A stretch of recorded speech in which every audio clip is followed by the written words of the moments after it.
This video is brought to you by Squarespace, the best all-in-one platform for building a beautiful website. Okay, real quick, close your eyes and picture the perfect Italian pizza. I bet it has soft, fluffy dough, basil, fresh tomato sauce, maybe some mozzarella di bufala. Yeah, that's what I was imagining the first time I came to Italy, here to Rome, and ordered my first Italian pizza. It was my first trip here before I met my Italian wife, Ava, and I had to learn the hard way that pizza means different things in different parts of Italy. The pizza I found wasn't what I expected. It was, well, I'll just show you. Salve, buonasera. Vorrei una pizza margherita da consegna a domicilio.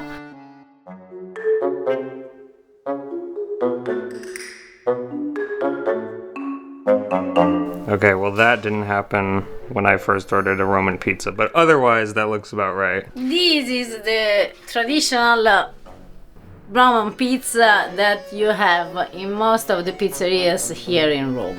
It's thin, tremendously thin. Let's be honest, this is not a very good looking mozzarella. Here is all dry.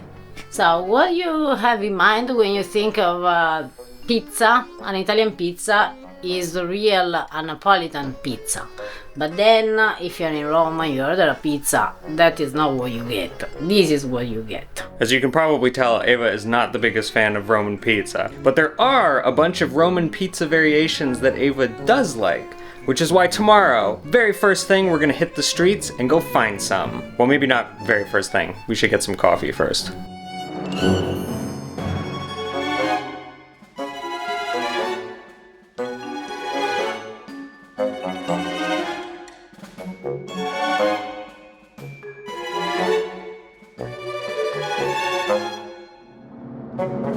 So Arthur, we are going in a Panificio. Do you know what a Panificio is?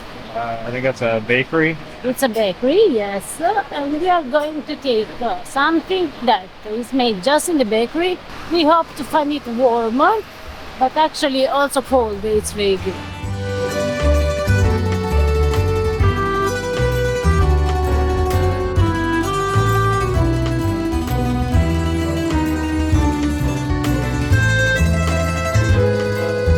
Behind me there is our first stop of the day, which is Rossori. It's one of the most ancient, most famous panificio here in Rome. Panificio is a bakery shop.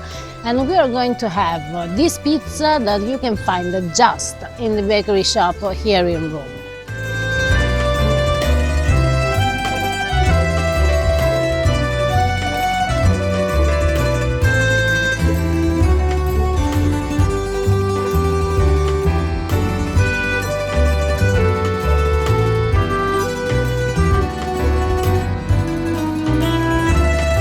Here after we have the pizza rossa that they call scroccarella because it's crunchy, and they do just in the bakery shop in Rome. And here and the other one is what they call pizza bianca, that can be like that or stuffed. So this one I get how that's pizza. That's kind of like pizza. This is pizza? It's a sort of focaccia, but they call it pizza bianca. So you see, Harper, how this is a very thin pizza? Yeah, and it's just tomato sauce? It's just tomato sauce with some oregano. As you can see, is very well cooked. And it smells amazing. Can I begin? Please. It's good as I remember. Maybe also better. Oh my. Buon appetito. Now that I think about it, it's not very often that I hold an Italian pizza that you can do this with and just hold it up like this. Okay, the bottom is very crunchy, but the top of it is actually still like really soft and gooey. I like it a lot. Also here, it's a paradise. So it has small pieces of salt on top. While the other one is very, very thin, this, as you can see, has a lot of bubbles. Those bubbles just look amazing. I mean, it seems very similar to like focaccia genovese. Am I wrong? Yes and not. This is all full of bubbles, but also crunchy. The focaccia genovese is more, how do you say, even bubbled. I don't know if it does make sense. It Not doesn't really. all these bubbles like this one. In any case, it's super good. How much did this whole tray cost? €3.80.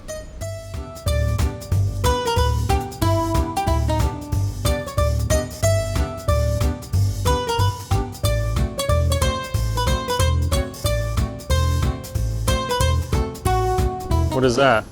This is Metro Bus Roma. It's a ticket for the metro, for the bus. So I will take you to a trip on a bus and we go out of the historical center. And I assume that means that where we're going is a worthwhile destination. Absolutely, also because I used to live there. We are going to get what is called in Italy, not just in Rome, but in Italy, pizza al taglio. So it just means pizza by the slice. It's not by the slice, it's by the piece. Piece, slice. No, slice is a slice of a round pizza. This is a piece of pizza. Oh, it's square. Sì. So therefore it's Can not be a also slice. rectangular. Okay, Not fair just enough. square. But the best pizza al taglio here in Italy is in Rome. That's normal for me though, to get pizza by the piece instead of a whole pizza. Like that's an unusual thing for an American, the Italian style of like you sit down and you get an entire pizza to yourself and that's your meal. Try to go in a normal pizzeria, have a round pizza and I a know, slice. I know. And then we'll tell to you why you're here. Go to a pizzeria al taglio.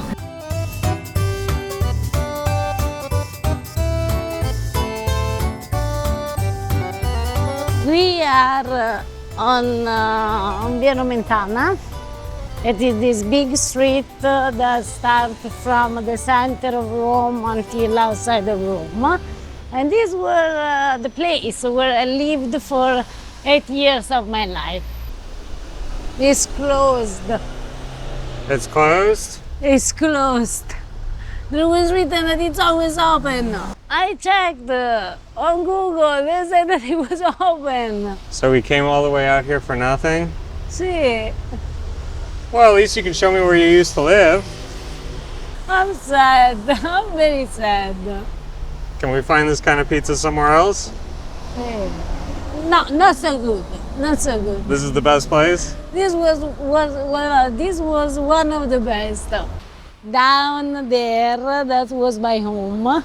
And here there is still the bakery shop that is amazing. It had a wonderful pizza with tomatoes, cherry tomatoes, mozzarella di bufala, and pesto. Well, Ava, Yeah. I know that this wasn't on the plan, but like, Do you want to let's go. Buongiorno. Buongiorno. Which is the one you liked? No, they don't have. Ah, quello è quello con le zucchine? Quanta? Sì, va bene. Una striscia. So that is the home, the door of my home. Over there? Yes, over there. So this is where you Then- lived? I spent wonderful years here. Eating Roman pizza? Eating pizza al taglio, eating pizza del Panificio, eating other stuff from the round one. Right now this is a little bit cold. So it should be eaten a little bit, but it's pretty good, I bet. So we have zucchini flowers, We have and are those zucchini anchovies? flour, anchovies, and mozzarella. Well, it's a bummer that that place was closed, but at least I got to see where you live, and we didn't leave empty-handed. But should we go find some real pizza al taglio now?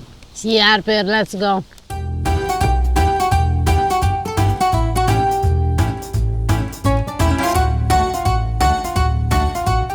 Is that where we're going? We are going there because I'm pretty sure that it's a very good pizza.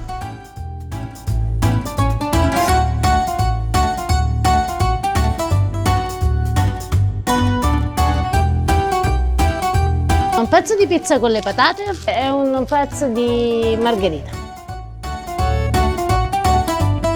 So explain to me how this is different from the pizza, what is it, Panificio?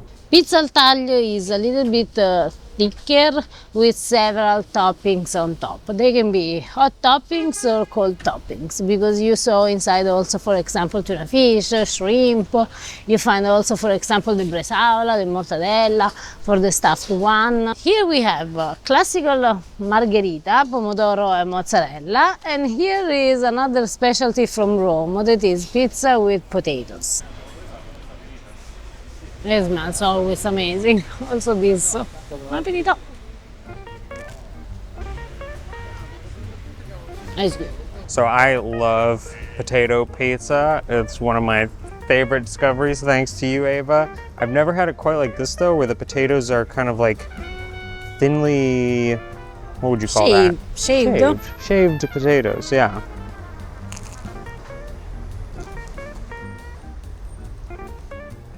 Because potatoes on pizza are like mozzarella and tomatoes on pizza.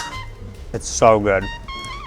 It's so good. The crust is very different. It's kind of in between the red pizza we had and the pizza bianca. It's a little bit in between because it's kind of bubbly and kind of fluffy, but it's still really crispy and kind of flaky almost. Super good. What's next? I have a very big surprise. So Harper, we arrived. Already? Yes. Here we are going to eat pinsa. Pizza? No, pinsa. I know we're eating pizza. No pizza, pinsa. Pinsa? Yes, that is this pizza that has a very long rising time, up to usually 72 hours, and the dough is made with a mix of flour. You can't use the normal flour. They have also the carbonara. Oh, let's do carbonara. Wow. It smells amazing. And also it's my first time having a pizza pinsa carbonara. So Yeah, so this is a carbonara topping. this is carbonara because there is the pecorino, there is the eggs, there is the pancetta, and then there is the pinsa, the bottom. You can't imagine how light is the dough. It's like this. It looks heavy. It's so light. Maybe it's heavy, the topping, not the dough. So, buon appetito!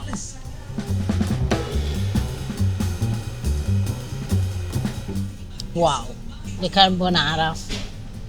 It's amazing with pasta, but it's also amazing with pizza. It's unbelievable light. It's like a cloud. Whoa, it is so light.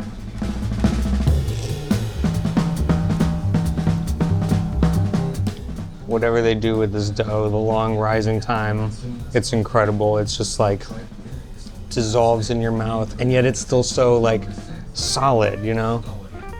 I have to give a quick shout out to Vincenzo from Vincenzo's Plate. He made a carbonara pizza once. This reminds me of that. I've never had it. It's really, really good. But Harper, this is not a pizza. It's a pinsa. Sorry, pinsa. That was amazing. Super unlike any pizza I've ever had before. Because it's not pizza, it's pinsa.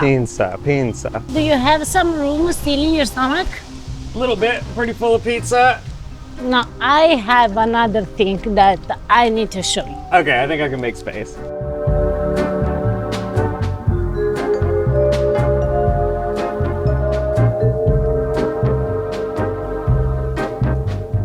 Here we are at Trapizzino. Now, Trapizzino is a thing that it's in between a pizza and tramezzino. But more than explain, it's better if you see and taste what it is.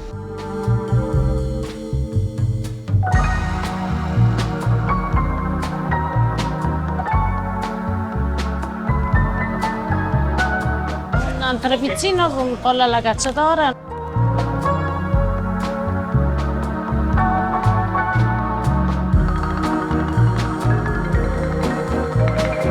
As you can see, it's a sort of pocket of pizza with inside wherever you want, because as you saw, there is pollo alla cacciatora, parmigiana, meatball. So it's up to you to choose what goes inside.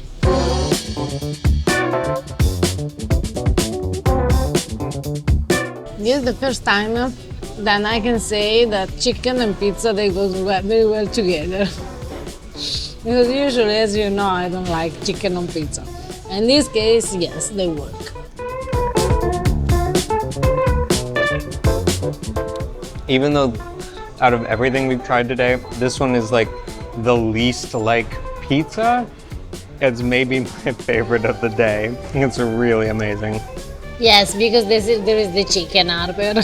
Yes, I am a sucker for pollo alla cacciatora. Whether it's a sandwich, whether it's pizza, it's really good, and it's worth looking for if you ever come to Rome.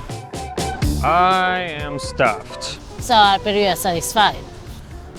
I don't know if I'm satisfied. Even though I've eaten a lot of pizza today, I feel like I haven't had pizza today. So, Arbor, do you want a real pizza? Kinda do. Should we show them the secret place?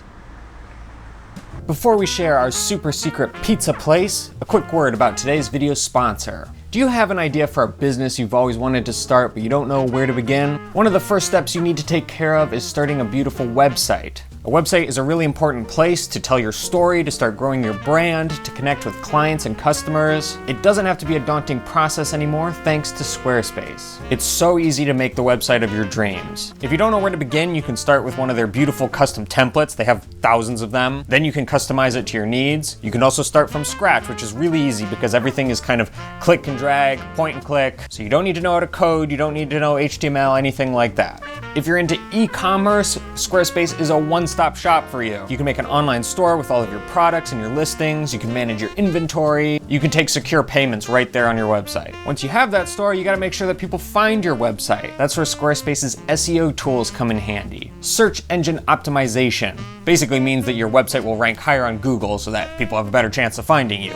Once you find some of those customers, you probably want to stay in touch with them, which is why Squarespace lets you create mailing lists. You can start collecting emails, getting subscribers, and stay in touch with them. Anyone right now can go to squarespace.com and start a free trial, start building a website, see if you like it. But because you are a pasta grammarian, you can go to squarespace.com/pastagrammar, where you will get 10% off your first purchase of a website or domain. Go check out the trial, see if you like it, and then if you do, go visit our link and you'll get 10% off. A big thank you to Squarespace for sponsoring today's video.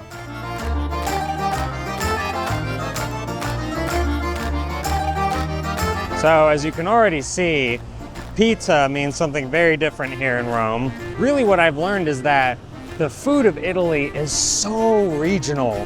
Like, as outsiders, we think of Italian food, and then we come to a city like Rome and we expect to just be able to find all Italian food here. It doesn't work that way. If you want Neapolitan pizza, you gotta go to Naples. Don't come to Rome and ask for Neapolitan pizza. It also works in the reverse. Don't go to Palermo and ask for carbonara.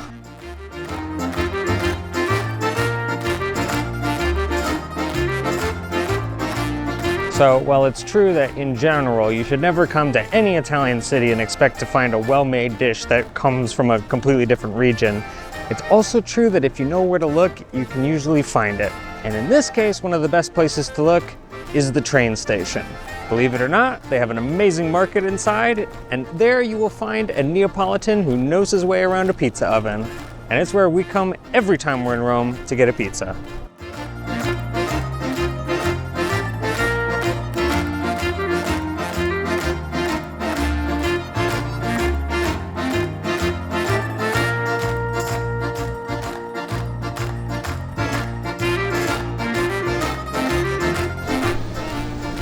That is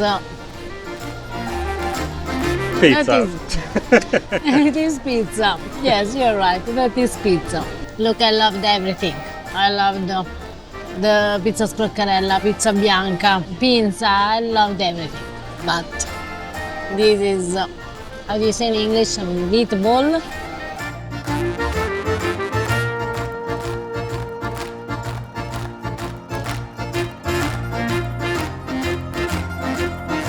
Forget how good it is. You eat enough other stuff, forget how good it is. Holy crap. You just can't beat this dough. It's beautiful. It's amazing. It's amazing. Now I'm satisfied. Now I've had my day of pizza.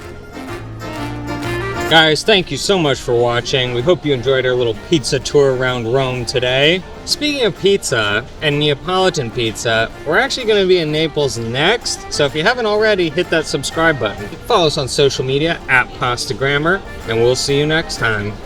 Ciao. Okay, I still have room for another one if you want. Just one. One for you and one for me. Okay, we'll get 2 more.